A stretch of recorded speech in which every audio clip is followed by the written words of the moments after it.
예, 하나님 말씀은 계시록 22장 7절 말씀이 되겠습니다. 예, 찾으셨으면 우리 같이 합독을 합니다. 보라, 내가 속히 오리니 이 책의 예언의 말씀을 지키는 자가 복이 있으리라 하더라. 아멘.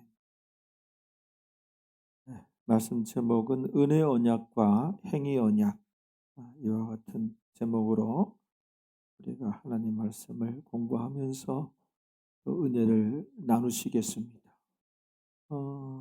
행위 언약, 은혜 언약, 이제 여러 번 들었으나 모르는 분들이 또 아직 계시고, 들은 분들은 또 들어서 매우 중요한 내용이니 정말 잘 이제 정리하시는 여러분들이 되시기를 바랍니다. 우리가 성경을 이제 분류할 때 어떻게 분류하죠? 신구약 성경, 그렇죠? 이번에 예수님께서 이 땅에 오신 것을 기준으로 해서 그 전에 하나님 말씀은 구약 성경이다. 예수님 오시고서부터 주신 하나님 말씀은 신약 성경이다. 신구약 성경 그렇게 분류하기도 하고, 또 성경은 66권이다. 이렇게 이제 성경은 창세기부터 이제 계시록까지 66권이다. 이렇게 분류하는데, 이 66권이 이렇게 분류되어진 것은 70인역이라는 성격이 있어요. 70인역, 그 70인역 버전, 70인역 성경이 있는데, 70인역 그 성경 그 분류법을 그대로 이제 우리가 가져온 거예요. 그대로 이제 이어받아서 우리가 66권이 되었다. 특히 이제 구약이 몇 권이죠? 39권. 그렇지? 이 39권, 상구 27 해서 신약은 27권, 구약은 39권, 이렇게 이 39권이 되어진 것이 70인역 그 성경 분류법을 그대로 이어받아서 우리 구약 성경이 39권이다. 이렇게 되어진 것입니다. 원래 구약 성경은 어떻게? 24권이에요. 24권인데 그 히브리 성경이라고 있어요. 타나크라고. 그 유대교 경전은 우리 구약과 같아요. 이게 이제 히브리인들 성경, 그 유대교는 이제 우리 구약이 그들의 이제 성경이에요. 그래서 우리 기독교는 거기다 플러스 이제 예수님께서 오셔서 하신 사역이라든지 하신 말씀이라든지 예수님의 제자들이 세웠던 초대교회에 있었던 그 여러 가지 그 교회들을 향한 하나님 말씀이라든지, 그리고 내가 속히 다시 오리라 이런 말씀까지 해서 그게 이제 신약이 플러스가 된 게 우리 기독교예요. 근데 구약이 이제 24권인데 우리 그들 원래는, 그래서 이제 70인역에서 70인역은 이제 구약을 그 구약이 히브리어로 돼 있죠. 근데 그 히브리어 된 구약을 뭐예요? 헬라어로 번역한 것이 70인역이다. 근데 이제 우리 성경의 그 소선지서, 소예언서가 호세아서부터 말라기까지 12권이에요. 근데 이제 그들 타나크, 히브리 성경, 거기에는 거기 한 권으로 돼 있는 거예요. 그 이제 그 소선지서 우리 성경은 12권이 됐죠. 이게 이제 그 70인역에서 그대로 이어받은 거고, 우리 성경은 에스라하고 느헤미야가 따로따로 돼 있죠. 그 히브리 성경에는 그게 한 권으로 돼 있는 거예요. 에스라하고 느헤미야. 그 우리는 사무엘 상하, 근데 히브리 성경은 사무엘서 이렇게 하는 거예요. 또 역대기, 그는 한 권으로 돼 있어요. 역대 상하, 열왕기 상하, 열왕기 한 권인데, 그래서 그게 분류가 70인역에서 그렇게 분류했거든요. 그래서 그것을 그대로 이어받아서 우리가 구약이 39권이 되었다. 이런 분류가 있죠. 66권이 되었다. 이렇게. 그거보다 제일 중요한 것이 은혜의 언약과 행위의 언약이라는 거예요. 그래서 성경 창세기 1장 1절부터 이제 맨 끝장 끝절 계시록 22장 21절이 끝절일 거예요. 그걸 성경 모든 구절을 이거는 은혜 언약이냐 행위 언약이냐, 그 은혜 언약 앞에 행위 언약 앞에 쭉 줄을 세울 수 있는 거야. 이게 은혜 언약과 행위 언약이 갈려야 돼. 은혜 언약과 행위 언약을 알아야 되는 거예요. 참 중요한 분류법이거든요. 옛날에 그 곽선희 목사님이 제가 전도사 때인지 그때 그분이 이제 야고보서 이제 설교인지 그걸 이제 들으면서 그분이 기독교를 한 줄 평을 했어요. 한 줄로 요약을 했어요. 우리 기독교는 은혜의 종교요, 그리하면 종교다. 이렇게 나누었어요. 이게 제가 이제 은혜 언약과 행위 언약을 공부하고 이렇게 이제 은혜 언약과 행위 언약을 이렇게 정리를 해보니 그분도 알기는 아신 거예요. 근데 은혜 언약과 행위 언약 이렇게 언약이란 말은 약속의 말씀, 또 성경이 하나님의 약속의 말씀이거든요. 그러니까는 뭐 성경이라는 단어로 대체해도 돼요. 아무튼 은혜 언약과 행위 언약, 그분도 기독교는 은혜의 종교요, 그리하면 종교다. 그분도 그게 이제 은혜의 언약과 행위 언약의 그분도 이게 갈리긴 갈렸어요. 그분도 아셨어요. 그런데 이제 정확하게 이제 제가 정리를 해보니 정확하게 그분은 이제 이렇게 정리는 안 되었던 것 같아요. 그래서 어렴풋이 아셨다, 흐리게 아셨다, 이제 이렇게 말씀드릴 수 있는데, 기독교 신앙생활의 본질, 신앙의 본질, 이 은혜 언약과 행위 언약이 갈려야 신자들이 제대로 신앙생활 할 수 있게 돼요. 제대로 신앙생활 할 수 있게 되고, 목사님도 이걸 알아야 돼. 목사님들. 그래야 제대로 성도들을 가르칠 수 있고 설교할 수 있고 또 제대로 목양을 할 수 있게 되어지는 거예요. 요즘에 우리 믿는 자들이 어떤 그 행함, 실천 부분이 참 약하거든요. 열매를 맺지 못하며 현대 신앙인들이 빛이 되지 못하며 소금이 되지 못하며 어떤 예담, 예수님 닮아가는 거 전혀 관심이 없으며 어떤 변화가 없으며 성장, 성화 전혀 관심이 없는 오늘날의 기독교인들, 그렇죠? 이게 이제 성도들이 은혜 언약과 행위 언약이 갈리고 요거를 알게 되면 열매 맺는 성도들이 되어진다는 거예요. 그래서 이게 참 이제 성경 창세기부터 요한계시록까지를 꿰뚫고 있는 이 분류거든요. 은혜 언약과 행위 언약. 이게 참 중요한데 다시 한번 이제 여러분들 잘 정리를 하시고 너무 귀한 것이기 때문에 또 한번 나누고자 하는 것이죠. 그러면 은혜 언약과 행위 언약이 뭐냐? 이제 한번 또 들어보세요.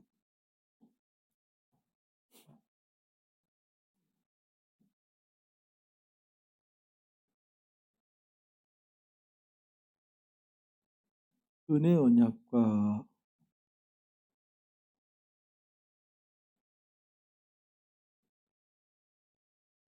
행위 언약. 전에도 말씀드렸지만 은혜 언약은 하나님께서 인간에게 이게 하나님께서 인간은 가만히 있는 거예요. 가만히 있는데 100% 다가온 거예요. 100%. 100%. 하나님께서 100% 다가와서 만남이 이루어진 거예요. 하나님과 만남이 이루어지면 뭐 축복을 받고 구원을 얻고 좋은 일이 생기는 거예요. 하나님과의 만남이 이루어졌어요. 그래서 성경을 보면은 이건 사람은 가만히 있는데 하나님께서 이건 100% 다가와서 만남이 이루어진 것이다. 그러면 은혜 언약에 여기에 다 줄을 세울 수 있고, 그다음에 행위 언약은 그 하나님 데우스 하나님께서 인간이 하나님을 향하여 요 인간이 조금이라도 여기는 나아가야 돼요. 하나님을 향하여. 전에도 말씀드렸지만 한 발자국이든 두 발자국이든 뭐 1m든 1km든 그 사람의 신앙 수준에 의해서 하나님을 향하여 나아간 만큼은 각기 다르지만 아무튼 이거는 나아가야 돼요. 나가고 그리고 거의는 하나님이 또 다가오는 거죠. 그래서 인간은 하나님 아주 가까이까지도 나아가지 못해요. 아무리 훌륭한 성도라 할지라도 인간의 그 부족함, 연약함 때문에 그러나 하나님을 향하여 나아가야 돼요. 나아갔을 때 보다 많은 거리를 하나님께서 다가오셔서 여기서 이제 만남이 이루어지면 좋은 일들이 이제 일어나는 것이죠. 그래서 성경을 자세히 봐서 이제 이 사람은 가만히 있는데 하나님께서 100% 다가와서 만남이 이루어졌다. 그러면 은혜 언약. 근데 행위 언약은 뭐예요? 사람의 행위가 있어야 돼. 하나님을 나아가는 행위가 있어야 돼. 조금이라도. 거의는 하나님이 다가오지만 아무튼 행위가 있어야 돼. 요건 행위 언약이에요. 그러면 우리가 보통 그 은혜라는 단어 있잖아요. 은혜. 여기는 은총이 되는 거예요. 은총. 다른. 우리가 은혜나 은총이나 뭐 이렇게 뭐 구분 없이 쓰는데 은혜는 우리가 받을 자격이 없고 내가 만났음에도 불구하고 죄인임에도 불구하고 하나님께서 100% 그냥 다가오셔서 우리가 받을 자격이 없는데 그 호의와 그 은혜를 받은 거예요. 그게 은혜예요. 100%. 그 은총은 뭐예요? 우리가 하나님을 향하여 뭔가 말씀도 지키고 뭔가 하나님을 향하여 이제 순종하고 뭔가 나아간 거예요. 그때 이제 그래도 그거 했다고 해가지고 하나님으로부터 이제 받는다고 하는 자격은 없으나 우리가 하나님을 향하여 어떤 실천이 있었고 행함이 있었고 그때 하나님의 은혜가 임하였을 때 그거는 이제 은총이다 얘기하는 거예요. 은혜와 은총이 갈리는 거예요. 교회 이름이 은혜교회도 있고 은총교회도 있고 그렇잖아요. 근데 은혜와 은총이 그렇게 이제 갈리는 거예요. 갈리는데 자, 이 은혜 언약은 이제 그 원어로 디아테케라는 단어가 돼요. 디아테케. 행위 언약은 신데케.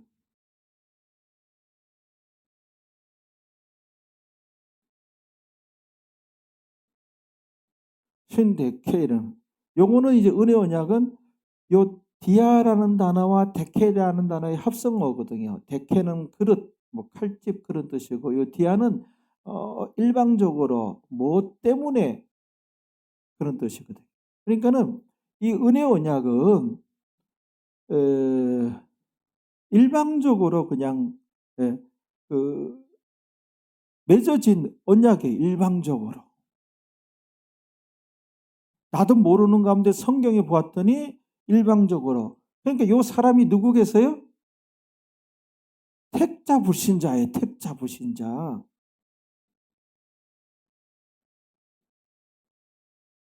택자 불신자예요.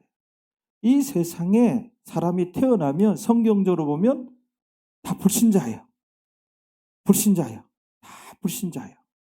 성경적으로 보면. 근데 그 안에 자세히 들어보면 하나님 택한 불신자가 있고 택하지 않는 불신자가 있는 거예요. 그 둘로 갈리는 거예요. 성경적으로 보면. 알겠죠? 그러니까 묻지도 않았는데 무슨 말인지는 알겠어요. 모태신앙입니다. 모태신앙입니다. 저는 뭐 이런 식으로 얘기하는 사람이 있는데 거기 따지고 보면 틀린 단어예요. 신앙이라고 하는 것은 이제 아이들이 자라나서 자기가 의지적으로 의식적으로 예수님을 구주로 영접해야 돼요. 영접해야 돼요. 그 영접한 이후에 이제 세례를 주는 거거든요. 옛날에는 세례를 중학생 1학년부터 이제 그 침례든 세례든 아무튼 중학생이랑 잘라가지고 그냥 다 했거든요. 그 정도 돼야 예수님을 이제 의지적으로 영접을 했다. 자기가 나는 예수님 믿겠습니다. 예수님 나의 구주가 됩니다. 영접할 나이가 된다. 뭐 분별이 있다. 그랬거든요. 근데 이제 제가 목회하다 보면은 아니에요. 아이들 초등학교 1학년도 다른 애들은 뭐 7살 뭐 이때도 예수님을 걔가 인격적으로 영접하는 경우들이 있어요. 그래서 우리 교회는 이제 그걸 묻는 거죠. 침례 전에 내년 여름에 이제 단체로 이제 우리가 수련회 가가지고 침례를 또 한번 행할 건데 세례도 우리 교회에서 행합니다. 급할 때는 그 교회에서 세례 신청해 주면 날짜 잡아서 세례식도 할 겁니다. 근데 이제 성경에는 예수님께서 받으신 것도 그렇고 침례가 맞아요. 침례들을. 그래서 침례교회는 침례교회라 그러거든요. 성경에 세례 요한 나오는데 거기를 침례 요한 꼭 이렇게 읽어. 틀린 건 아니에요. 그게 맞아요. 그렇죠? 그래서 이제 침례를 받을 건데 침례 전에 질문이 많아요. 딱 두 가지만 필요해요. 예수를 믿느냐? 따져 물어봐야 돼. 아기들은, 어린아이들은. 믿느냐? 그게 확인되면 예수님 가르친 대로 이제 성경을 보면 예수님 말씀이 나오고 가르침이 나오는데 그대로 너희들 살아가기 위해서 힘쓸 거니? 그렇게 할게요. 그러면 그 두 가지 질문 되면 그래 이제 침례 물속에 들어갔다 나오자. 침례를 주고 이제 이렇게 행할 거거든요. 그래서 모태신앙이라고 하는 것은 자기가 의지적으로 예수님을 영접한 이후에 신자가 된 이후에 대의적인 표시로 대의적인 선포로 침례 세례를 받는 거거든요. 침례든 세례든. 결혼식과도 마찬가지예요. 우리 결혼식이 법적으로 동행에다가 우리가 혼인 신고를 해버리면 그 부부가 맞아요. 같이 살고 부부가 맞아요. 근데 결혼식은 왜? 대외적으로 이제 일가 친척들, 친구들, 우린 부부입니다. 나는 유부남입니다. 이제 유부녀입니다. 이렇게 이제 우리는 이제 처녀총각이 아닙니다. 대외적으로 우리는 이제 가족이 부부가 됐습니다. 대외적으로 이렇게 아는 분들 모아서 이제 선포하는 의미죠. 주님의 제자가 됐습니다. 세례 침례는 그런 의미예요. 그래서 세례 받아야 침례 받아야 구원이다. 틀린 얘기예요. 진정으로 자기가 양심적으로 예수님을 성경에 보면 주여 주여 하면 고린도전서 12장 3절에 성령으로 말미암지 않고는 예수님더러 주시라 할 수 없느니라 그랬거든. 그거는 성령의 역사를 말미암아 예수님을 주시라 하는 것이다.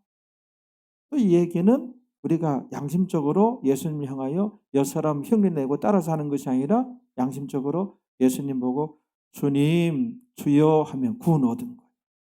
또 로마서에 보면 하나님 보고 하나님 아버지 이렇게 옆사람 흉내내는 거 아니라 자기가 양심적으로 성경적으로 보면 구원 얻었다. 알겠죠?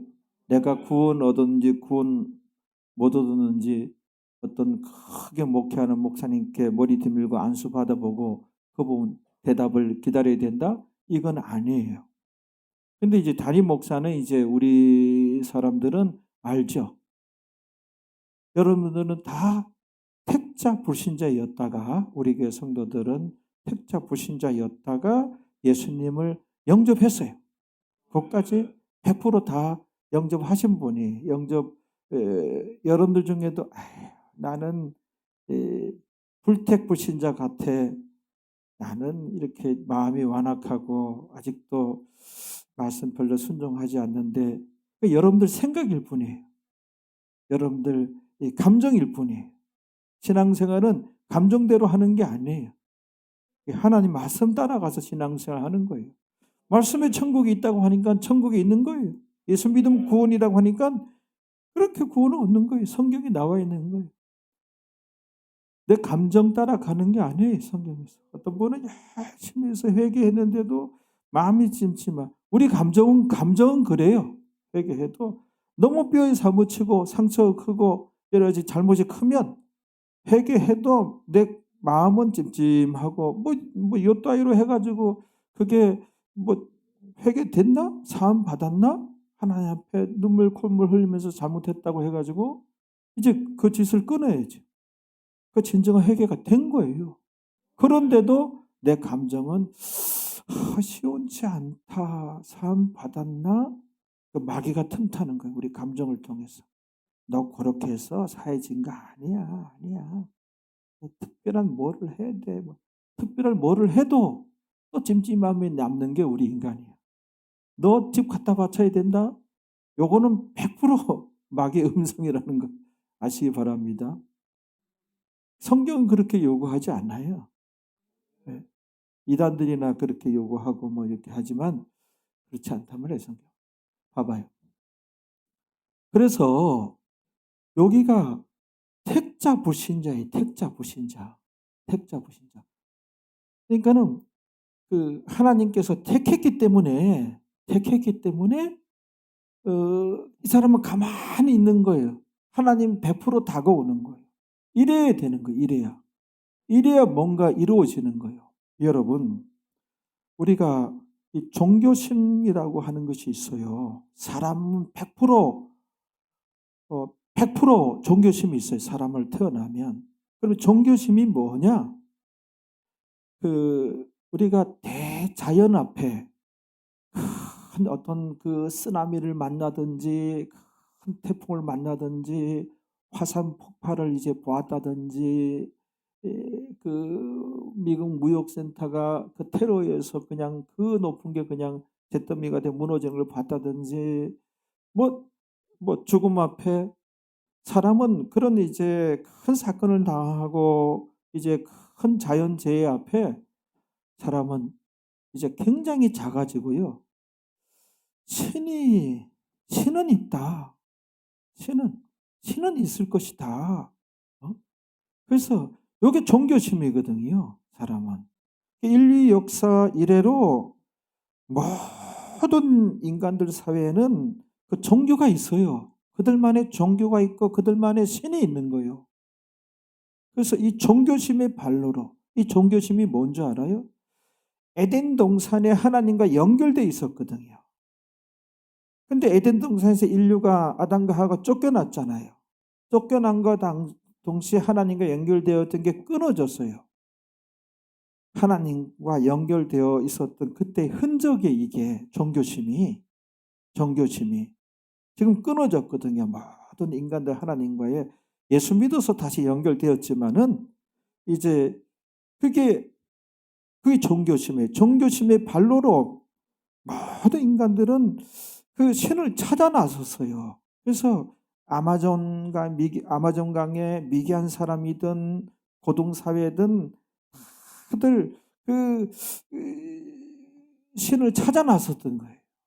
그래서 인도의 그 북부의 작은 왕국의 어느 왕자는 뭔가 어떤 고행을 하면서 그냥 사색하고 고민하면서 찾아 나서서 드디어 어느 보리수 나무 아래에서 득도하였도다 깨달았도다 이제 신을 만났다 신을 절대자를 찾았다 그 얘기거든요.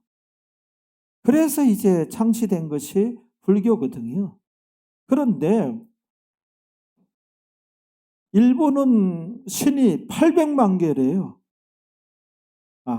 근데 이제 700만이 됐는데 우리 한국 선교사들이 가서 100만 우상은 때려잡았대요. 그래서 그렇게 우상 숭배가 심한 게 일본이고 일본뿐만 아니라 모든 인간 사회에서는 이래야 이 신을 경배하는 나름대로 그 절차가 있잖아요. 규칙이 있잖아요. 이러면 노하고 이러면 기뻐하고 그렇죠? 그 불교도 그렇고 다 그게 이제 종교심이 발로로 드디어 절대자를 만났다는 거, 자기들 식으로. 근데 신을 만났다, 절대자 만났다, 그거는 우리 성경이 말씀하는 하나님이 아니에요. 인간이 아무리 그렇게 깊은 사색을 하고 그래서 찾아 나서서 어디 고등사회에서 그 종교를 만들고 종교를 창시하고 했지만은 우리 성경에 얘기하는 그 하나님은 아니에요. 그게 뭐냐면은 인간의 어떤 그 창작물이에요.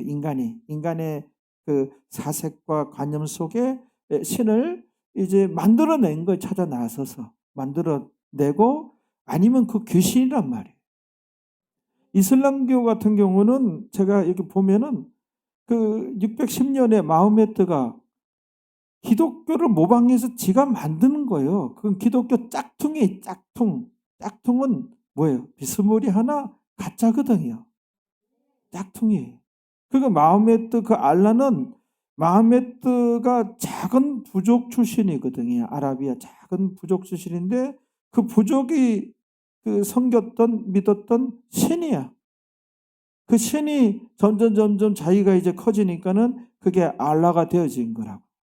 사람이. 왜냐하면은 인간은 그 죄인이기 때문에 인간의 방법에서는 성경에 말씀하시는 그 절대자 하나님을 인간이 찾아 나서 봤자 만날래야 만날 수 없어. 왜요? 원죄와 자본대 죄 때문에 커다란 죄악의 담이 가로놓여 있고 죄 때문에 인간이 서하면 하나님이 동이고 인간이 동하면 하나님은 서예요. 동과 서 만날 수 없는 거예요. 동과 서예요.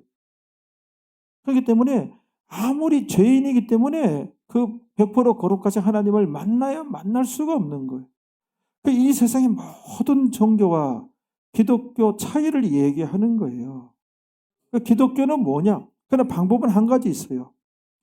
하나님과 우리 사회에 있는 이 죄의 문제를 해결하면 하나님께서 이걸 해결한 거예요. 죄악의 담을 무너뜨린 거예요. 그러니까 죄악의 담을 무너뜨리고 하나님께서 오시면 100%다 오시면 이건 가능한 거예요. 이게 사람은 불가능한 거예요. 성경의 하나님이 만날래 만날 수가 없는 거예요. 이게 중요한 얘기입니다.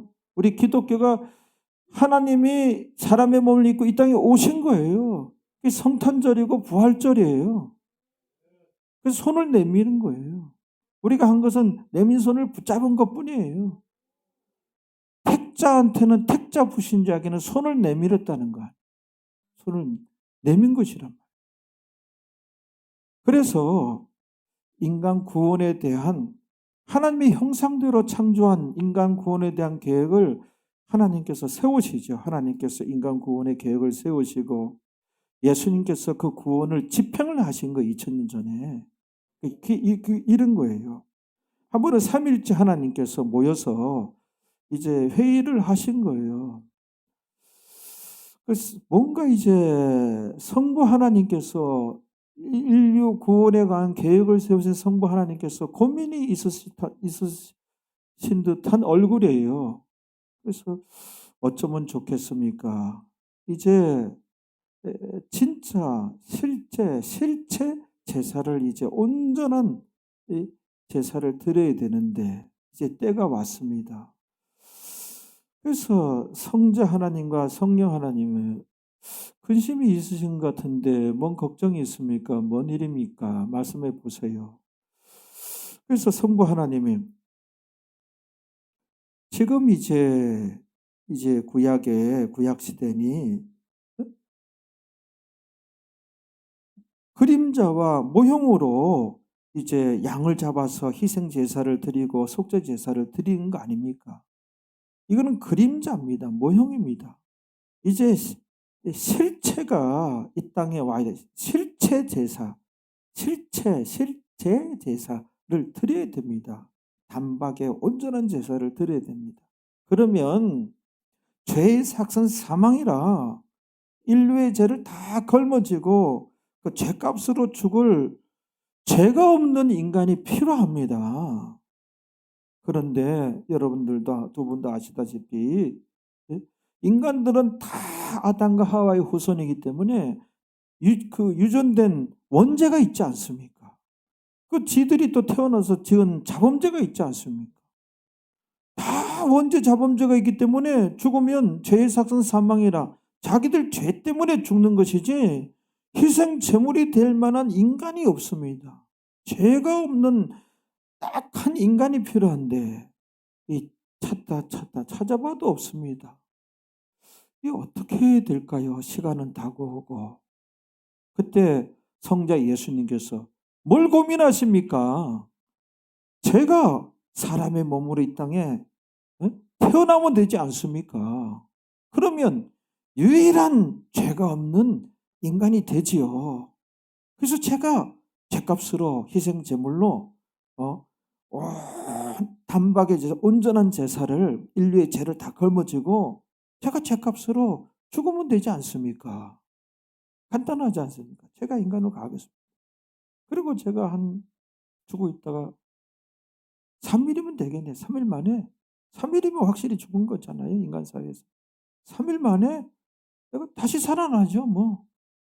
그래서 예수님께서 인간의 몸을 그때 성령께서 그래서 하나님께서 인류 구원을 계획하시고 예수님께서 뭐예요? 집행을 하신 거예요. 그 다음에 성령께서 거기 계시다. 그러면은 각 그 택자 불신자들에게 성령의 역사로 제가 역사하겠습니다. 예수님께서 당신을 위해서 죽었고 예수 믿어야 구원 얻는다고 하는 거 적용 파트는 제가 담당하겠습니다. 그래서 인류 구원에 관한 계획을 먼저 세우신 것은 그때는 성부 하나님이 앞장서시고 그런 성령 하나님과 성자 하나님은 협력하셨어요. 같이 협력해서 같이 했어요. 앞장서신 것은 성부 하나님 계획 세우시고 집행은 예수님이 앞장서셨어요. 그래서 성부 하나님과 성령님은 가만히 있었어요? 두 손 묶고 있었어요? 협력하셨어요. 성령께서. 그렇죠? 그 다음에 성령께서 이제 우리가 적용하고 성령께서 이렇게 역사하는 거예요. 아무튼 제가 그 사람 부도 만났을 때 가난해졌을 때 그때 이제 믿음 선물로 한번 하겠습니다. 아무튼 얘는 엄마 말을 잘 들으니까 엄마가 이제 전도하게끔 해가지고 얘 교회 나오게끔 하고 그러다가 이제 설교 듣다가 이제 예수 영접토록 할게. 아무튼 여러 가지 방법이 많습니다. 제가 성령인 제가 역사하겠습니다. 아무튼 삼위일체 하나님이 이렇게 해가지고 그러면 택자 부신자는 가만히 있는 거예요. 다 하신 거예요. 그분들이. 영이 죽어 있으니 뭐 기대할 바가 없는 거예요. 이 방법 외에는 이게 기독교예요. 그 와서 예수님 오셨잖아요. 그 죄 청산하고 그다음 택자 불신자한테 이제 믿음을 이제 선물을 이제 딱 준 거예요.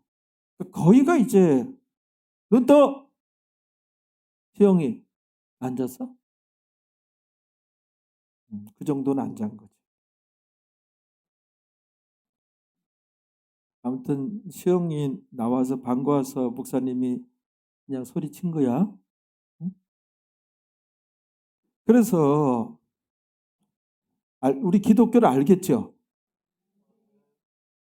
그래서 가만히 있다가 은혜를 임한 거예요. 그게 이제 우리 구원이 구원 얻은 거, 구원. 삼위일체 하나님이 다 동원했어요. 그런데 이제 믿음을 선물로 주면 100%다 그 믿음을 받아들인다?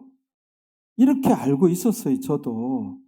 그 유명한 신학자가 500년 전에 그런 주장을 했단 말이에요. 그런데 성경을 자세히 보니 일부는 믿음 선물로 와도 믿음을 거절하는 자들이 성경에 있더라니까요. 있어요. 그러나 우리 교회 성도들은 택자 불신자였고 때가 되면 믿음 선물로 줬을 때 믿음을 다 받아들인 거예요, 여러분들은 다. 이런 것까지 노골적으로 이렇게 다 얘기하고 영업해야 돼요. 다 구원 얻은 거 맞아요. 그러니까 쓸데없는 고민하지 말라는 거죠. 그 하나님의 은혜는 천국 가서 여쭤봐야 돼요. 하나님 은혜는. 왜 착한데 저 사람은 왜 안 착하고, 저는 참 쟤보다는 더 야각걸랑이요? 저는 솔직히 못됐걸랑이요? 근데 왜 나는 택하고, 이게 성경에 안 나와요. 성경엔 이렇게 나와요. 주권의 하나님이시니라. 주권의 하나님이시니라. 이렇게 나와. 하나님 그 토기장이가 그 토기를 만드는 뭐라 그래요? 그분들은? 토기장이, 성경에 토기장이 나오잖아요. 토기장이가 하나는 흙을 주물럭주물럭, 하나는 깃을 그릇으로, 하나는 천이슬 그릇으로 만들 권이 없느냐? 야단치듯이 말씀하셔. 그런 고난이 있지요. 같은 밀가루 반죽이라도 이거를 뭐예요? 빵을 만들 수도 있어요. 제빵사가 빵은 다 만들어 놨고, 이거는 이 밀가루는 반죽해 놓은 거 수제비 뜯어서 점심 먹어야 되겠다. 뜨거운 물. 그러면 이 수제비가 뜯기면서 나는 그 이쁜 빵으로 안 만들어주고 이 뜨거운 물에 집어넣고 못생기게 만들고 왜 이래요? 이렇게는 못한다는 거예요. 그렇게까지만 나와요, 성경에. 그래도 더 궁금하면, 그래도 왜 저를 선택했나요? 천국 가서 물어봐야 돼. 알겠죠? 그 부분에서 막 이렇게 저렇게 아는 척하고 그러면은 그건 이단이 되는 거예요. 우리가 이제 이 택함 받는 과정을 한번 봐야 돼요. 택함 받는 과정을. 그게 이제 적어도 보려면은 이것도 봤는데 한번 총 정리를 해요. 디모데후서 1장 9절이라든지 에베소서 그 1장 4절이라든지 에베소서 2장 8, 9절 정도는 봐야 돼요. 요거 쭉 해서. 디모데후서 1장 9절을 한번 봐봐요. 그 전에 이제 우리가 알아야 될 것이, 요게 이제 기독교의 신비인데, 우리가 구원 얻었다고 하는 것은 이게 보통 존재가 아니에요. 나한테 엄청난 큰일이, 너무너무 귀한 일이 일어난 거예요. 그래서 여러분들 한번 볼까요? 전에도 말씀드렸지만은 창세기 1장 1절에 그 베레시트, 이게 태초에 요거 태초 뜻이, 태초에 하나님이 천지를 창조하시니라. 그렇죠? 이 세상 어떤 인간이 만든 종교의 경전도 이렇게 시작하지 않아요. 우리는 그냥 처음부터 선포로 태초에 하나님이 천지를 창조하시니라. 창세기 성경 맨 첫 절 그냥 선언하고 선포하고 선포하는 아주 장엄한 선포죠. 그러니까 하나님 계신 것은 논외에 계신 것은 당연한 것이고, 계신 그분이 태초에 천지를 창조하셨느니라. 1절에서부터 정말 제가 성경 볼 때마다 너무 아멘하게 되고 아주 그냥 믿음이 확 밀려옵니다. 여러분들 아주 장엄한 그 선포가 안 들리나요? 이분들 데리고 목회를 하자니 진작에 그냥 알아봤어야 되는. 그래서 이 레시트라는 단어가 이게 어떤 그 시작, 출발, 기원, 우리 그 인간사 시간의 개념이 이때 시작된 거예요. 창세기 1장 1절부터. 그렇죠? 1절부터 이제 비로소 시작된 거예요. 근데 성경에 창세기 1장 1절 이전의 세계가 나와요. 이전의 세계가. 그게 이제 요한복음 1장 1절에 엔 아르케라 그랬잖아요. 엔 어?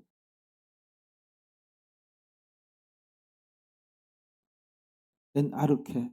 요것도 이제 요거는 히브리어고 요거는 헬라어로 태초에 이런 태초에 말씀이 계시니라. 그렇죠? 이게 창세기 1장 1절에 창세기 1장 1절 이후에 이 우주며 모든 것이 다 만들어진 거예요. 근데 이 만들어지기 이전에 이 진짜 그 신비로운 시간대가 나와요. 그러니까 같은 태초에더라도 요한복음 1장 1절이 창세기 1장 1절 그 이전이에요. 훨씬 이전이에요. 근데 이 참 신비스러운 이 시간이 의미가 없는 시간은 이때부터 생긴 거예요. 우리 인간의 시간이라고 하는 것이. 그냥 영원 계속되다가. 그런데 이제 이 신비스러운 시간대에 특별한 그 한 때가 성경에 나와요. 특별한 한 때. 요때가 하나님께서 언제 하지? 하나님께서 이렇게 고민하고 소성이시다가 바로 요 날이다. 요 날 내가 택하고 안 택하고 해야지. 그래서 딱 찍어서 신비스러운 시간이 나오는데 요때가 그 디모데 후서 1장에 나오는데 아이오니오스라는 단어예요. 아이오니오스라는 단어. 아이오니오스. 요 단어 해석이 시작도 끝도 없는 영원한 어느 때. 그러면서 결코 멈추지 않는 영원한 어느 때. 그러면서 항상 언제 존재하는 영원한 어느 때. 요 희한하고도 신비스러운 요 단어들 다 합쳐야 해석될 수 있는 단어예요. 요 시점이 아이오니오스. 요게 요때. 그러니까는 창세기 1장 1절 이게 어느 때입니까? 이 신비스러운 때. 그보다도 훨씬 과거에 이 영원한 어느 흐름에 어느 순간 하나님께 딱 택해서 나란 존재를 성민재라는 존재를 요때 하나님께서 택하신 거예요. 그러니까 진짜 신비로운 거 아니에요? 그러니까는 하나님께서 이 세상 만물 뭐 그 안에 금덩어리든 돈이든 뭐 그 아무것도 아니죠. 창세기 1장 1절에 이 우주 지구는 한 먼지 같은 규모예요. 우리 눈에 보이는 이 우주 공간에 비해서 가도 끝이 없는 이게 어마어마한 그 먼지만한 그 규모 안에 여러 나라가 있고 그 안에 우리가 있는 거예요. 그러니까는 우리가 오래 살아야 80, 90인데 오래 살면 90 좀 넘고 요즘에 오래 살아도 넘으면 이제 이렇게 다 가시더라고요. 오래 살면. 또 아직도 뭐 70대 가시는 분이 있고 60대도 가시는 분이 있고 그렇죠. 그러니까는 우리가 삶이 나를 속상하게 하고 서럽게 한다 할지라도 그렇게 죽어라 자기 자신도 자기 자신을 학대하고 그럴 필요는 없어요. 유일한 신께서 나를 아신 거예요. 나를. 그러니까 나 배영식을 이 신비로운 시기에 알았다고 하는 것이 우리 기독교거든요. 우리가 신자 되었다고 하는 것이 이때 아셔서 이때 택하여서 택하고 안 택하고 이때 했단 말이에요. 우리는 이때 택함을 받은 거예요. 민재야 신비롭지 않냐? 그렇단 말이에요. 이때 성경에 보면 이때 택함을 받은 거예요. 이때 택하고 안 택하고 한 거예요. 이때 택하고 그다음에 그 한참 후에 그 신비로워서 어떻게 가능하냐? 왜 이게 가능하냐?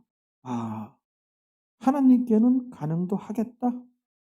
하나님은 전지전능하신 신이기 때문에 인간의 그 개념으로 너무 신비롭고 이해 안 된다 하지만은 하나님께는 뭐 간단한 일일 수 있어요, 그분은. 그렇죠? 이 모든 우주를 다 창조하셨으니까. 이때 택했다는 거예요. 이때 택했기 때문에 이때 오직 하나님의 뜻과 뜻이 나와요.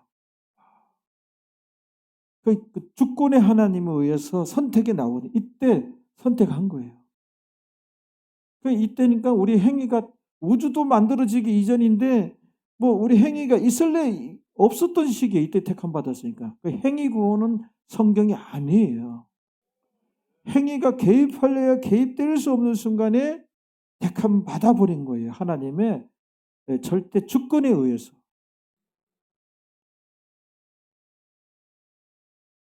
알겠죠? 박용재 지사님 아시겠죠? 이때 우리 지사님이 택함을 받은 거예요. 택함을. 디모데후서 1장 9절 봐봐요. 성경을 한번 읽어봐요. 하나님이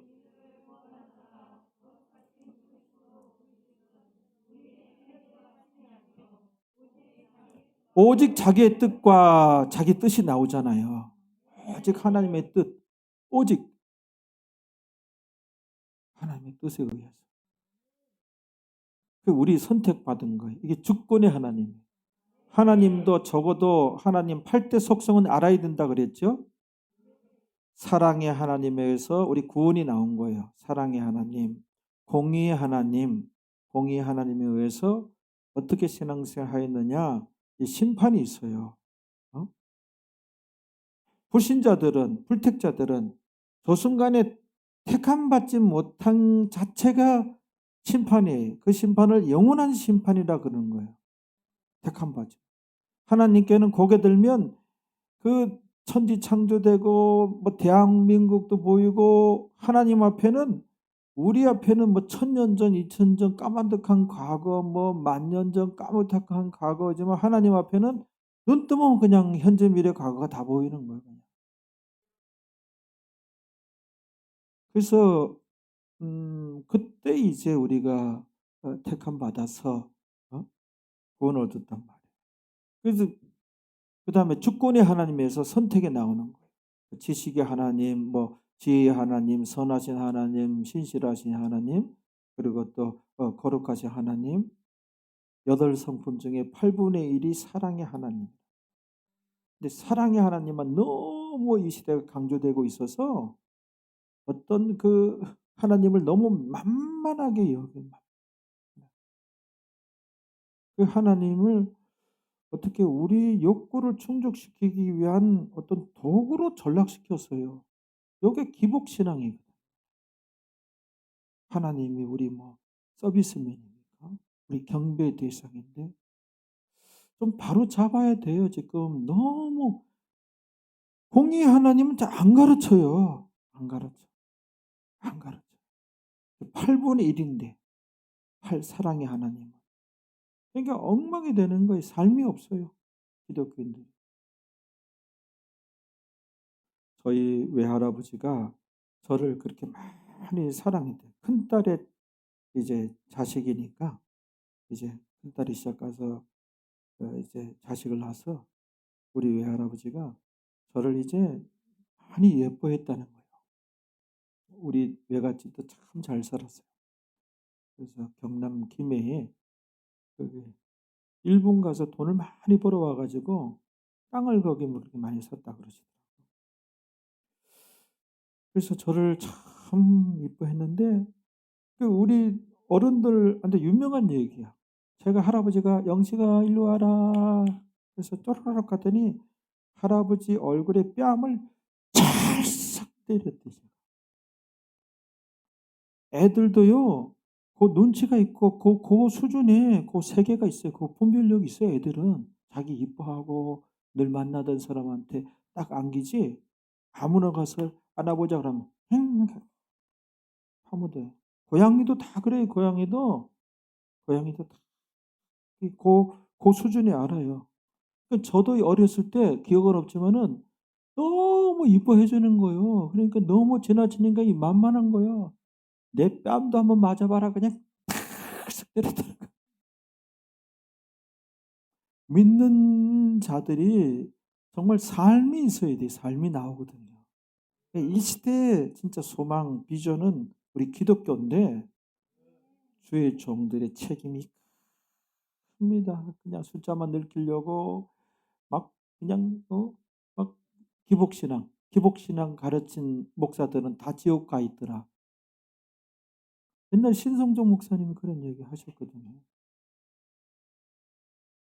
기복신앙에서 우리 대한민국 자유로울 목사들이 몇이나 되는가. 봐봐요. 디모데후서 1장 9절에 오직 자기의 뜻과 영원한 때 전부터, 이 영원한 때가 아이오니오스예요. 아이오니오스. 그렇죠?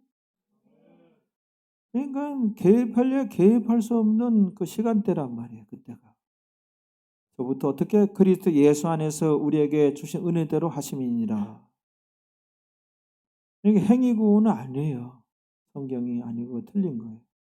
에베소서 1장 4절에 언제 우리를 택했다고요? 거기도. 1장 4절에 시작.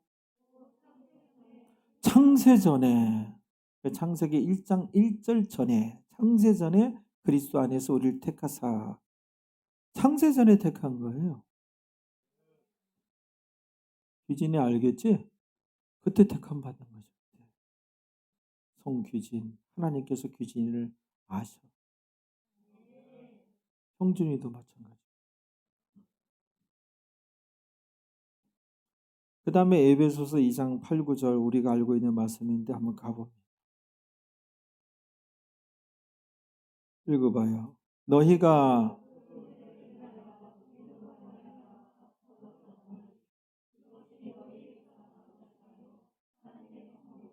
여기서도 보면은 너희가 그 은혜를 인하여, 은혜라는 단어가 나오죠. 우린 가만히 있는데 100% 하나님께서 다가오신 거예요. 그래서 믿음 선물로 주시니 우리가 받아들이니 믿음으로 말미암아 구원을 얻었나니 이것이 너희에게서 난 것이 아니요. 우리에게서 난 건 아니에요. 하나님의 선물이라.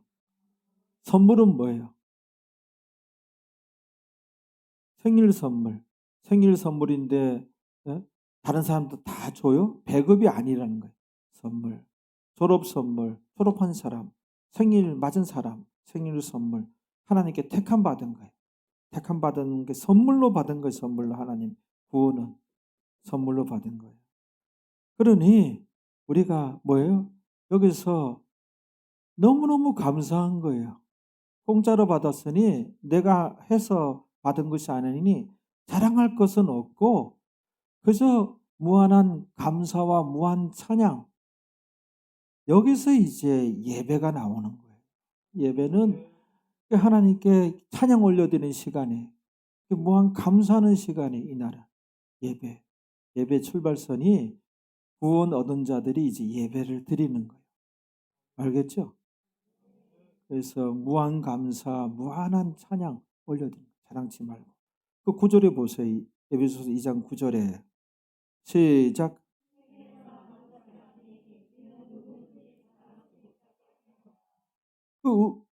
우리가 기여한 바는 없어요. 그냥 은혜로, 그냥 100% 그냥 이걸 받았단 말이에요. 그래서 이제 우리가 그 대신 뭐 하라? 무한한 감사와 무한한 찬양. 이 예배예요. 자, 이게 이제 이렇게 해서 이게 은혜 언약에 의한 구원. 알겠죠? 구원이고, 그러면 여긴 택자 불신자였는데, 여기는 뭐예요? 여기는 이제 신자가 되는 거예요. 신자. 이제 구원을 얻었어요. 이제 교회 다녀요. 손에 성경책이 들려졌어요. 앞에 주의 종을 하나님 세워주셨어요. 성령께서 또 말씀 기억나게 해주시고 이렇게 하시는 것이죠. 신자가 됐어요. 그러면 뭔가 요구할 수가 있는 거예요. 요구할 수가 있는. 여기는 100% 다가오지 않고서는 방법이 없는 거예요. 은총으로 갈리고 여기는 신자예요. 신자가 됐으면 행위 언약을 알아야 돼요. 나아가는 게 뭐예요? 말씀에 순종하고 말씀 짓게 행하는 거예요, 이게. 거기에 각 정도는 있겠죠. 사람들마다 다르겠죠. 그러나 그래야 하나님께서 다가오셔서 만남이 이루어진다는 것이 성경이에요. 그 은혜 언약의 행위 언약 요걸 가르쳐야 이제는 이제 우리가 하나님 말씀 지키고 행해야 되겠구나. 그래야 이제 저기 구원이고 여기는 물질적인 복이에요. 여기는 구원은 영적인 복이잖아요. 영적인 복. 영적인 복이라고 그래요. 그래서 은혜 언약에 의한 구원이고 여기는 이제 물질적인 복. 그 물질적인 복이 이제 우리가 자녀가 잘 되고 이제 그렇죠? 이제 뭐 승진하고 하고 이제 건강의 복 이제 어 물질 하니까는 돈 얼른 생각나는 게 돈. 돈만이 아니에요. 물질 세계에서 받는 복. 우리 다 이쪽이란 말이에요. 그러면은 이쪽이 이제 그 능력 기도가 되는 거 하나님께서 능력 기도도 이쪽에 능력 기도. 하나님께서 기뻐하시고 응답하는 기도. 또 천국에서 상도 이쪽에 있죠. 상도. 천국의 차별도 상도. 그다음에 이걸 알아야 구원은 이제 잃는 경우가 있는데 구원을 잃지 않고 구원의 보장, 구원에 관한 문제는 이 사람은 결말을 내린 거예요. 이게 갈려야 돼요. 너무너무 중요하다. 그래서 그 여기를 무슨 복? 얻는 복. 얻는 복이라서 그 율로게오 단어가 틀려요, 성경에. 율로게오 이렇게 돼 있단 말이에요. 여기는 받는 복이에요. 받는 복. 받는 복. 받는 복이란 말이에요. 여긴 받는 복. 단어가 틀려요. 우리 성경에는 복 나오는데 원어로 봤더니 정이 율로게오고 여기는 마카리오스예요. 마카리오스. 그래서 예수님을 믿어서 얻는 복이에요.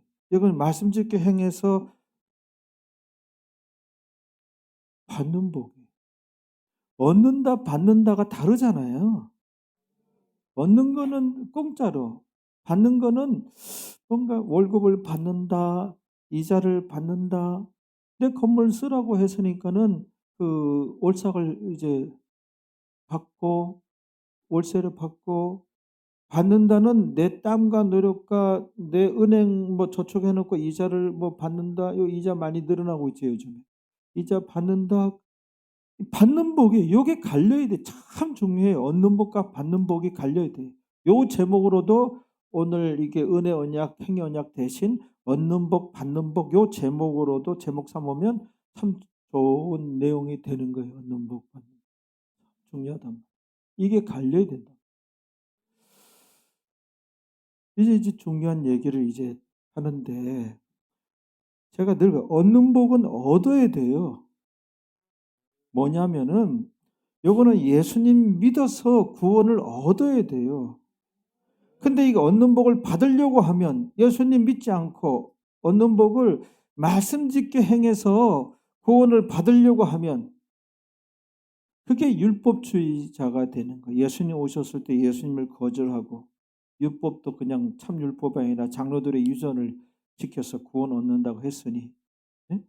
받으려고 얻는 복을 받으려고 했던 거예요. 그들이 율법주의자들이에요. 그게 행위 구원이에요. 그게 바리새인이에요. 그게 카톨릭이에요. 그게 불교예요. 카톨릭 불교가 친한 것이 교리가 그래서 그래요. 불교는 우리 범주가 아니지만 불교는 뭐예요? 구제하고 뭐 이렇게 행함으로 해가지고 극락왕생이나 카톨릭도 어떤 행함으로 해가지고 무슨 그들은 뭐 지옥에 있는 사람도 연옥 가고 그러면 이제 이 땅에 있는 사람들이 헌금 많이 하면 연옥에 있는 조상들이 뭐 어떻게 천당도 가고 뭐 이런 얘기를, 성경 그런 내용이 없어요. 살아있을 때 자기가 영접했어요. 1대1로. 그러니까 이 살아있을 때 너무너무 중요한 거예요. 죽고 나면 이제 얻는 복은 얻어야 된다는 거예요. 받는 복은 받아야 돼요. 받는 복을 말씀짓게 행해서, 이 물질적인 복이 말씀짓게서 행해서 받는 복이지, 이 받는 복을 얻으려고 하면, 기도도 이쪽이에요. 기도도 행위죠. 기도라고 하는 것을 해야 돼. 이 행위가 있어야 돼.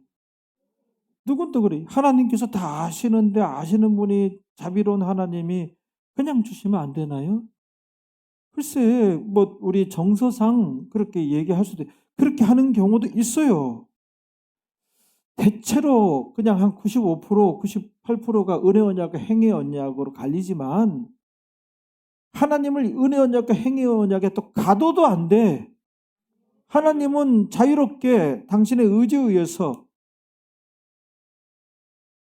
뭐냐, 은혜 언약, 행위 언약 뭐냐? 나는 베풀고 싶은 사람들 베풀고, 주권의 하나님.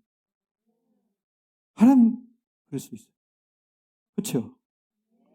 그래서 구원 자들이 우리가 좀 참 하나님 앞에 행함이 없을 때, 그러나 어려운 일 당했어요.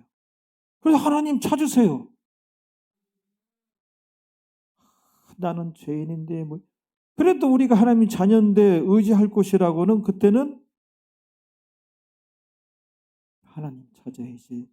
남편 찾아. 나도 힘들어. 남편 그래. 나는 더 힘들어. 회사에서도 진짜 더 힘들어 지금. 하나님 찾아야 돼요. 하나님 품은 넓고, 어떤 분들은 또 신학자들이 이게 또 문제야. 신학자들은 자기가 중대한 은혜 언약과 행위 언약을 발견했다 그러면 하나님을 저기다 가둬버려. 그냥 구겨넣어. 은혜 언약과 행위 언약에서 벗어나면 안 됩니다.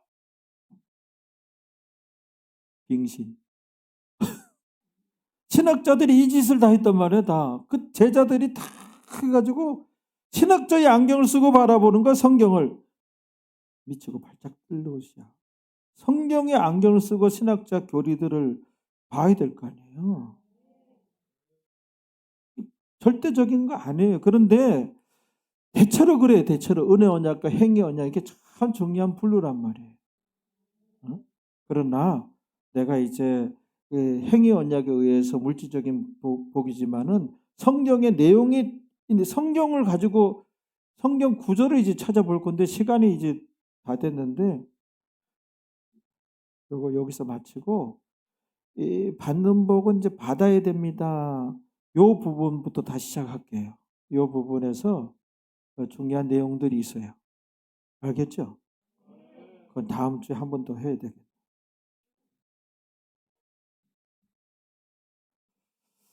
기도합시다. 아버지 하나님께서 마음 주셔서 제가 받들고, 또 은혜 언약과 행위 언약이라는 제목으로 주의 백성들 가르치고 하나님 말씀을 전하였습니다. 사모하는 마음으로 주의 백성들이 들었습니다. 성령님 역사하여 주셔서 잘 정리하고 마음판에 아로새겨서 우리가 은혜로 이제 신앙생활 하게 되어졌는데, 제대로 올곧게 신앙생활 하여 요즘에 하나님을 기쁘게 해드리는 신앙인들이 참으로 적은 때에, 우리 교회 성도들은 이제 하나님을 기쁘게 해드리는 그런 성도들, 신앙생활하는 성도들이 되어지기를 원합니다. 그래서 이 땅에서 더욱더 축복을 받고 천국 가서 큰 상을 받는, 그리고 또 구원을 잃어버린 자들이 우리 주변에 참 많은데 구원의 보장을 받는 우리 교회 성도들 되어질 줄로 믿습니다. 이 모든 것 예수님의 이름으로 기도하옵나이다. 아멘.